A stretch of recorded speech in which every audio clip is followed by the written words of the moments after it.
story. However, they're going to need some help. At some points along the story, they're going to put up some words, and I want you to say those words when you see them. Can you do that for me? All right, I knew you guys look smart. All right, so, have you guys ever been lazy? Raise your hand if you have. All right, my people. Okay. Have you guys ever not wanted to do something?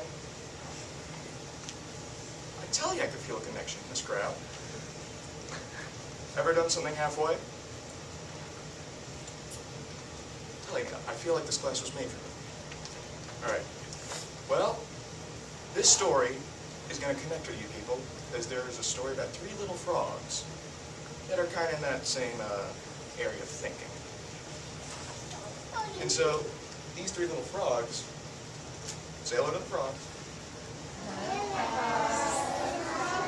Very polite. All right. These three little frogs are going to have to suffer the consequences of their actions. These consequences can be good, or they can be bad. You see, once upon a time, these three little frogs, when it came time for them to leave their home, their mother told them one day, "Go into the world and do whatever you want, but do your best at it." Well, the first little frog decided to go out and build a house. However, she built her house out of weeds, because this was the easiest thing to do. The second little frog decided to build her house out of lily pads, which is a little bit stronger, but still rather lazy. However, the third frog decided to build her home out of a log. This was a stronger idea. However, one night, a big bad alligator came up, and he loves to eat little bad froggies.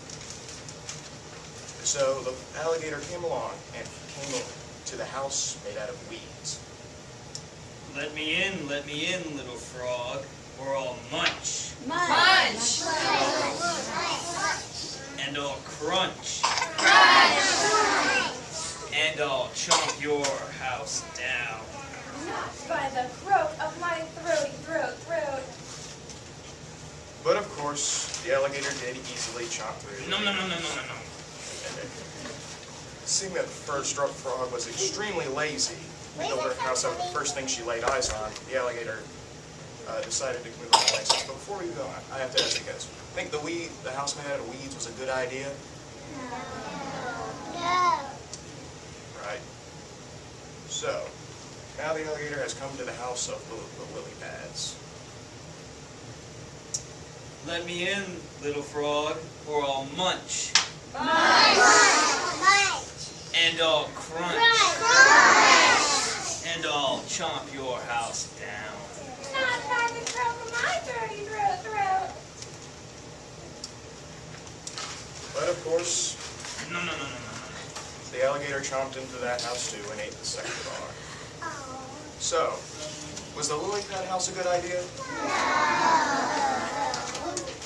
Yeah, I'm thinking the same thing.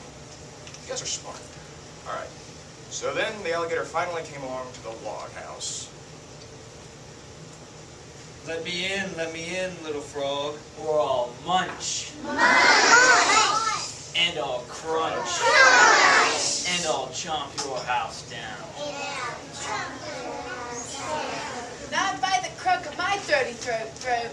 Well, the alligator munched and he crunched, but he could not bite into the log house. The alligator, being very old and had extremely fragile or weak teeth. When he bit into the log, he felt a sharp pain in his mouth. Ow! And so, when he released his massive jaws from the log, his teeth were still sitting in the log. The alligator began to cry and swam away in embarrassment.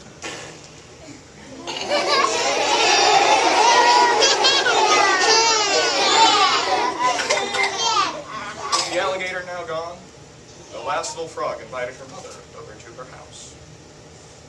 You see, it is just as I have told you. The way to get along in the world is to do things as well as you can and always do your best. Fortunately for this little frog, she learned the lesson. And just as that, she lived happily ever after.